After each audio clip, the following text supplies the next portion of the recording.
Esperança abençoada. Um estudo bíblico da segunda vinda de Jesus e do arrebatamento. George Eldon Ladd. Introdução. No cerne da verdade redentora bíblica está a esperança abençoada do glorioso segundo advento pessoal de Jesus Cristo. A salvação tem que ver com a redenção dos homens como indivíduos e como sociedade. A salvação dos cristãos individuais inclui a redenção do corpo. Romanos 8:23. Não temos só de ser salvos da culpa do pecado e libertados do poder do pecado. A redenção só é completada quando somos libertados dos efeitos do pecado em nosso corpo mortal. A doutrina bíblica da ressurreição é uma verdade redentora. Significa a salvação do corpo. Essa salvação só será realizada pela segunda vinda pessoal de Cristo. A redenção também inclui a sociedade. O propósito redentor de Deus não envolve só a salvação de indivíduos. Deus tem um propósito e um objetivo para a humanidade como uma sociedade que habita a terra. A Bíblia ensina que, ao longo de todo o curso dessa era, o poder e o reinado de Satanás se manifestam não só na pecaminosidade e nos sofrimentos físicos e mortalidade dos indivíduos, mas também nos males da experiência corporativa histórica. Satanás ofereceu ao nosso Senhor autoridade sobre as nações, porque me foram dados e posso dá-los a quem eu quiser. Lucas 4:6. Embora Deus seja soberano e Satanás não possa fazer nada à parte da vontade de Deus, há verdade nessa declaração do maligno. Deus permite que Satanás exerça seu poder na história humana. Nossa geração tem testemunhado males diabólicos que a geração precedente diria serem impossíveis para homens esclarecidos e civilizados. O elemento demoníaco na história se manifesta cada vez mais. Deus não permitirá que Satanás exerça para sempre seu poder na história humana. O homem não se extirpará da face da terra, nem esse planeta se tornará uma estrela gelada e sem vida. Com certeza, virá o dia em que o conhecimento de Deus cobrirá a terra como as águas cobrem o mar, quando a paz e a justiça prevalecerão no lugar da guerra e do mal.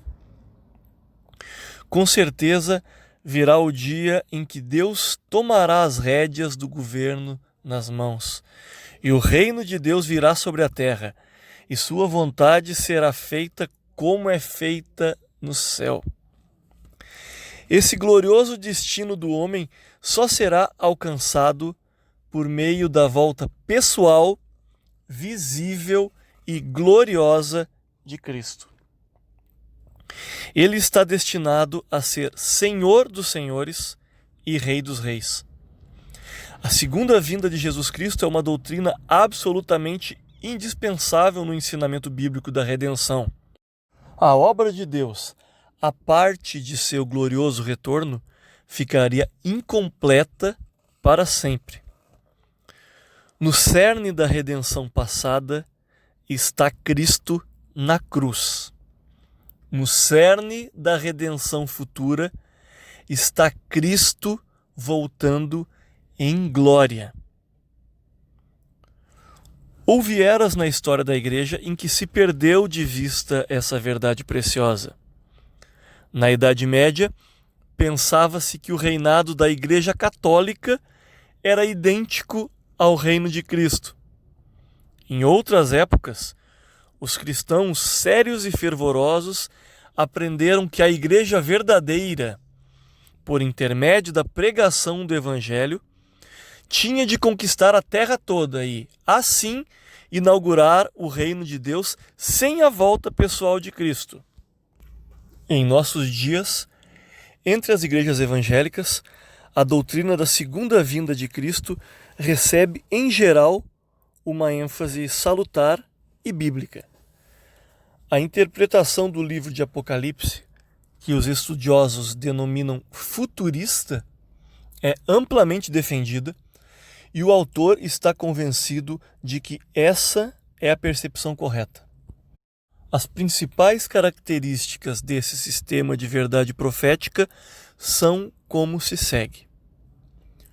No fim da era, as manifestações do mal que marca a história humana serão concentradas em uma encarnação final do mal, um super-homem, o anticristo que exercerá um governo mundial, desafiará o Estado e alcançará a união de igreja e Estado, de modo que os homens sejam forçados a adorá-lo ou a sofrer as sanções econômicas e a morte. O anticristo, fortalecido pelos poderes satânicos, dirigirá sua hostilidade em especial contra Deus e o povo de Deus. Durante sua ascendência, cairá sobre o povo de Deus a mais terrível perseguição testemunhada pela história.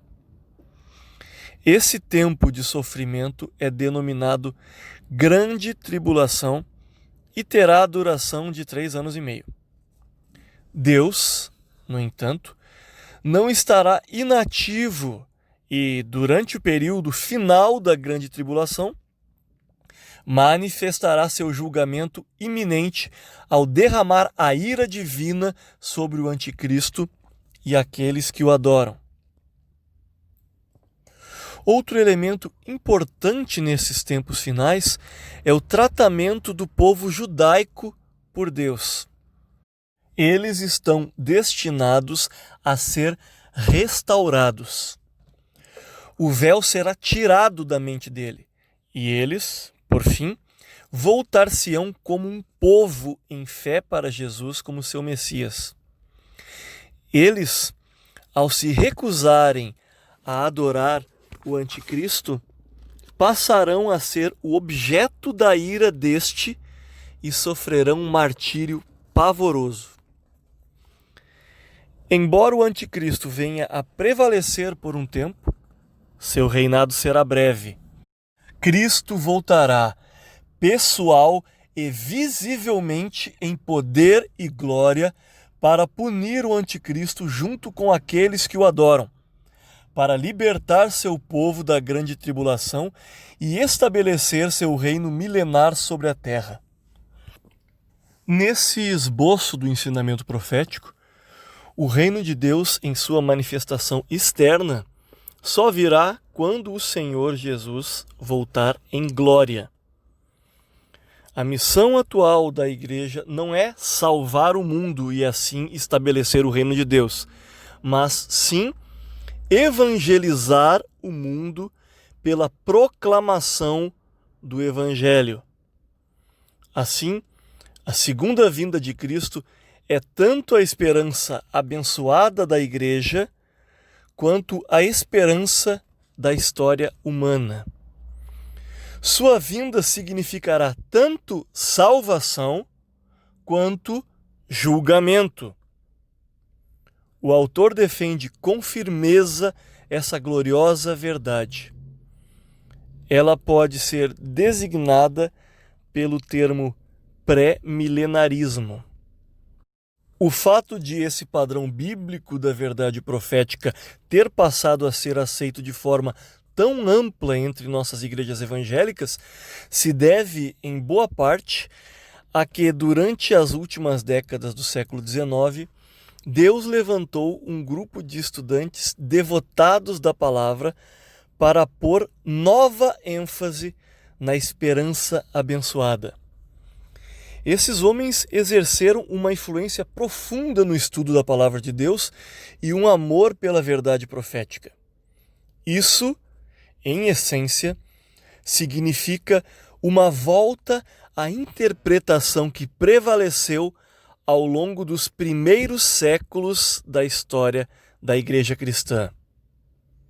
No entanto, O programa de eventos proféticos que eles ensinavam incluía elementos importantes que não são encontrados na igreja primitiva.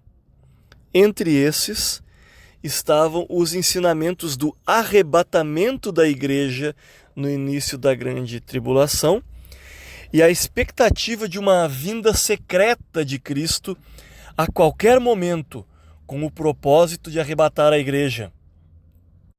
Uma vez que a vinda de Cristo precederia o aparecimento do anticristo e da grande tribulação, não seria precedida de quaisquer sinais e, por conseguinte, poderia acontecer a qualquer momento após sua ascensão ao céu.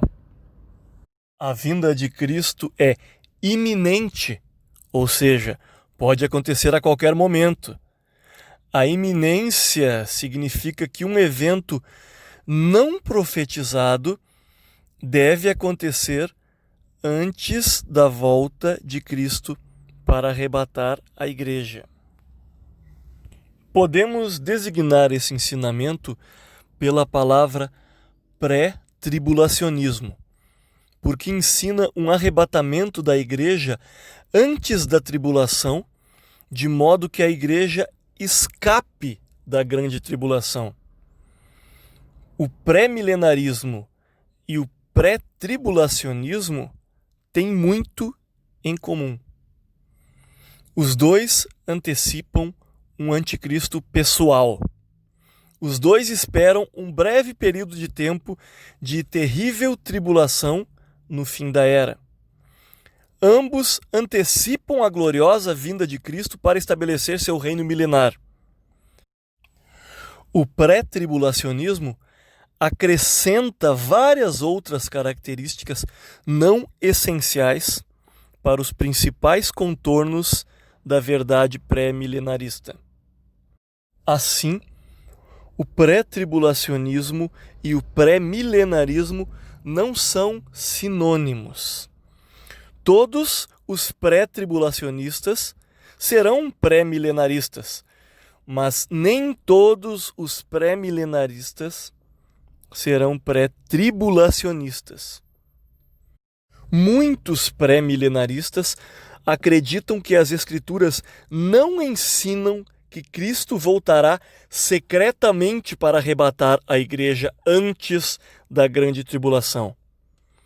No entanto, esse ensinamento foi muitíssimo propagado em todo o fundamentalismo norte-americano por intermédio da piedosa influência de homens como James M. Gray, A. C. Gebelen, R. A. Torrey, W. B. Riley e M. Heidelman, H. A. Ironside, L. S. Schaeffer e muitos outros. Nenhum instrumento foi mais influente que a Bíblia de referência Scofield na implantação dessa percepção no pensamento de milhões de cristãos. A maioria das escolas de estudo da Bíblia que treinam uma multidão de jovens na palavra de Deus são devotadas a esse padrão de ensinamento profético, e o movimento de conferência profética, junto com muitas conferências de verão sobre a Bíblia, propagam essa percepção. Ela estava entrincheirada de forma tão profunda que muitos pastores e líderes cristãos foram levados a assumir que esse ensinamento é uma doutrina essencial na história da igreja, remontando aos tempos apostólicos, e prevaleceu amplamente em todas as eras entre os cristãos que têm amor sincero pela palavra de Deus e que acalentam a esperança abençoada da volta de Cristo. Durante a primeira metade do século XX, levantaram-se vozes ocasionais no círculo da interpretação pré-milenarista em defesa de uma modificação de alguns detalhes desse programa profético. Líderes honrados como Robert Cameron, W. J. Erdman, Rowland Bingham e Henry Frost foram compelidos, por seu estudo adicional da palavra, a divergir desse pré-tribulacionismo. Eles, defendendo com firmeza a vinda milenar de Cristo para estabelecer seu reino, sentiram que não podiam mais aceitar o ensinamento de uma volta secreta de Cristo para arrebatar a igreja antes da grande tribulação. Se a grande tribulação tivesse de preceder a volta de Cristo, ficava óbvio que a doutrina de uma vinda a qualquer momento era impossível. Alguns desses homens foram criticados de forma contundente por seu afastamento do ensinamento de uma vinda de Cristo a qualquer momento para tirar a igreja do mundo antes da grande tribulação começar. Ainda assim, era reconhecido que eles eram homens de Deus verdadeiros com o Evangelho e inabaláveis em sua defesa da fé transmitida uma vez aos santos e homens que amavam a aparição do Senhor. Embora achassem que eles estavam errados em seu ensinamento sobre o arrebatamento e a grande tribulação, esse afastamento não foi considerado ser um fundamento para atacar sua correção, ortodoxia e lealdade essenciais à palavra de Deus.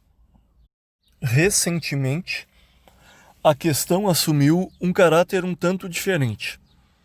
Nos círculos pré-milenaristas, poucas vozes se levantaram em favor de alguma percepção, exceto a da escatologia pré-tribulação. No entanto, o autor conhece pessoalmente vários líderes cristãos que são pós-tribulacionistas, mas não são levados a falar ou a escrever em defesa de seu entendimento da palavra. Ao mesmo tempo, há um aumento da liberdade literária tanto nos livros quanto nas revistas religiosas devotados ao pré-tribulacionismo. O movimento moderno de conferência profética seleciona seus palestrantes do círculo de pré-tribulacionistas e raramente é ouvido qualquer ponto de vista distinto. Como resultado disso, há uma tendência cada vez maior entre os pré-milenaristas de sentir que esse ensinamento é idêntico ao pré-tribulacionismo e que a teologia conservadora tende a incluir o ensinamento do arrebatamento da igreja antes da grande tribulação. Algumas instituições e líderes cristãos parecem estar genuinamente temerosos que qualquer desvio de uma escatologia pré-tribulacionista represente um passo em direção ao liberalismo.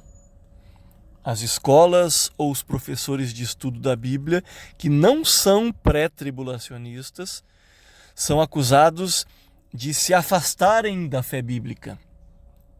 Chegamos até mesmo ao ponto em que estudiosos evangélicos sérios defendem em seus escritos publicados uma escatologia pré-tribulação por causa da possível acusação de qualquer coisa menos contundente que isso possa ter um sabor de liberalismo. Estes são assuntos sérios. Se a palavra de Deus ensina de fato, de modo claro e inequívoco, o arrebatamento da igreja antes da grande tribulação em termos tão distintos quanto ensina a segunda vinda corpórea, visível e gloriosa de Cristo, então essa doutrina, é claro, tem de ser considerada um elemento essencial na teologia conservadora. No entanto, se o ensinamento de um arrebatamento pré-tribulação é uma inferência desnecessária e não uma clara afirmação da palavra de Deus, então os homens são livres para aceitá-lo ou rejeitá-lo, dependendo da aparente validade da inferência e do grau de apoio da Escritura que tem. transformar essa inferência em um elemento essencial da doutrina, só dividiria as igrejas, escolas e instituições cristãs e rotularia uma multidão de homens totalmente inabaláveis em sua defesa da palavra de Deus e que amam e ensinam a verdade da vinda do Senhor como homens maculados pela descrença. Este livro foi escrito porque vários líderes cristãos expressaram a necessidade de uma nova declaração sobre esse assunto que considere os dois pontos de vista. Há muitos cristãos, leigos e pastores, que buscam com seriedade a luz. Eles querem ouvir o que é possível ser dito pelo outro lado, pois não estão satisfeitos com o pré-tribulacionismo tradicional. A tese central deste livro é que a esperança abençoada é a segunda vinda de Jesus e não um arrebatamento pré-tribulacionista. A esperança abençoada não é sinônimo de pré-tribulacionismo. Muitos que defendem um arrebatamento pré-tribulacionista sentem que a vinda de Cristo não pode ser uma esperança abençoada se a igreja tiver de atravessar a grande tribulação. A esperança abençoada não é a esperança de libertação da grande tribulação? Quem será que quer sofrer as terríveis experiências desses dias pavorosos? A questão não é o que queremos, mas o que a palavra de Deus ensina. Ninguém quer que a igreja atravesse a grande tribulação. Ninguém está procurando e orando por tribulação. Então, como é possível pedir a vinda de Cristo? Como é possível ela ser uma esperança abençoada se tem de ser precedida pela grande tribulação? Os pré-tribulacionistas insistem que aqueles que esperam a vinda do Senhor para arrebatar a igreja só no fim da grande tribulação não podem de fato ter uma esperança abençoada. Essa linha de raciocínio é convincente, mas caso não esteja de acordo com os ensinamentos da Escritura, ela é perigosa por esse motivo. Poder de persuasão não é autoridade. A pergunta tem de ser: o que a palavra de Deus ensina? Este livro foi escrito para estudar essa questão e apontar que a palavra de Deus não transforma a esperança abençoada em sinônimo de arrebatamento pré-tribulação. A esperança abençoada é a vinda do Senhor, quer esse evento glorioso aconteça antes da grande tribulação, quer depois desse evento.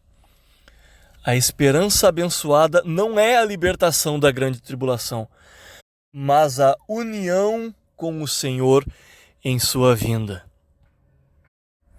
Para realizar nosso propósito, será necessário devotar boa parte de nossa discussão ao exame cuidadoso do ensinamento do pré-tribulacionismo. Será que a palavra de Deus ensina de fato que a igreja será arrebatada antes da grande tribulação? Para responder a essa pergunta, temos de examinar os motivos geralmente apresentados para sustentar o pré-tribulacionismo. Talvez, para alguns leitores, pareça que a abordagem é negativa, mas isso é necessário na natureza desse caso. Se as Escrituras ensinam o pré-tribulacionismo, o pós-tribulacionismo é impossível. Mas, se as Escrituras não ensinam de fato o pré-tribulacionismo, então o resultado natural é uma posição pós-tribulacionista. Talvez possamos assumir que o dito mesotribulacionismo ou midi-tribulacionismo é uma variante do pré-tribulacionismo. O autor confia que este estudo não será interpretado principalmente como um ataque aos pré-tribulacionistas ou ao pré-tribulacionismo.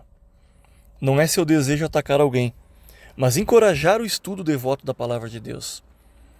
Diversos colegas do autor do The Fuller Theological Seminar sustentam com devoção uma posição pré-tribulação, e 2 deles têm contribuído para esse estudo com críticas úteis e sugestões valiosas. O autor, com certeza, não está atacando esses colegas nem quaisquer outras pessoas que defendam a mesma posição deles. Em prol desse propósito pacifista, o nome dos autores e fontes de citações daqueles que defendem uma posição diferente foram, em geral, omitidos. Uma vez que o livro é destinado a ajudar os leigos e também os pastores em seu estudo da Escritura, os instrumentos e jargão do estudo acadêmico foram deixados de lado, e as questões técnicas foram evitadas tanto quanto possível. Citamos com frequência escritores pré-tribulacionistas, mas confiamos sempre em um espírito amigável e generoso. Na verdade, um dos principais objetivos do livro é promover a discussão cortês do problema. Poderíamos apresentar as declarações daqueles que sustentam que a Escritura ensina que a Igreja será arrebatada só no fim da grande tribulação, os quais devem ter toda a liberdade de sustentar essa posição, assim como permitiríamos a outros o direito de sustentar um arrebatamento pré-tribulacionista. A palavra de Deus, em sua maior parte, não é explícita sobre a ordem dos eventos. Mateus 24 não fala nada sobre a ressurreição. O livro de Apocalipse não diz nada sobre o arrebatamento da igreja. As epístolas de Paulo não falam nada da ressurreição dos ímpios. Nossos problemas surgem quando começamos a fazer perguntas que não estavam na mente dos autores. Defendemos que o pré-tribulacionismo é uma inferência do ensinamento da palavra de Deus e não o ensinamento explícito. Por conseguinte, não tem de ser identificado com a esperança abençoada. Além disso, sentimos que não é uma inferência necessária, mas uma percepção que surge em tempos comparativamente modernos à luz de como a Escritura é interpretada.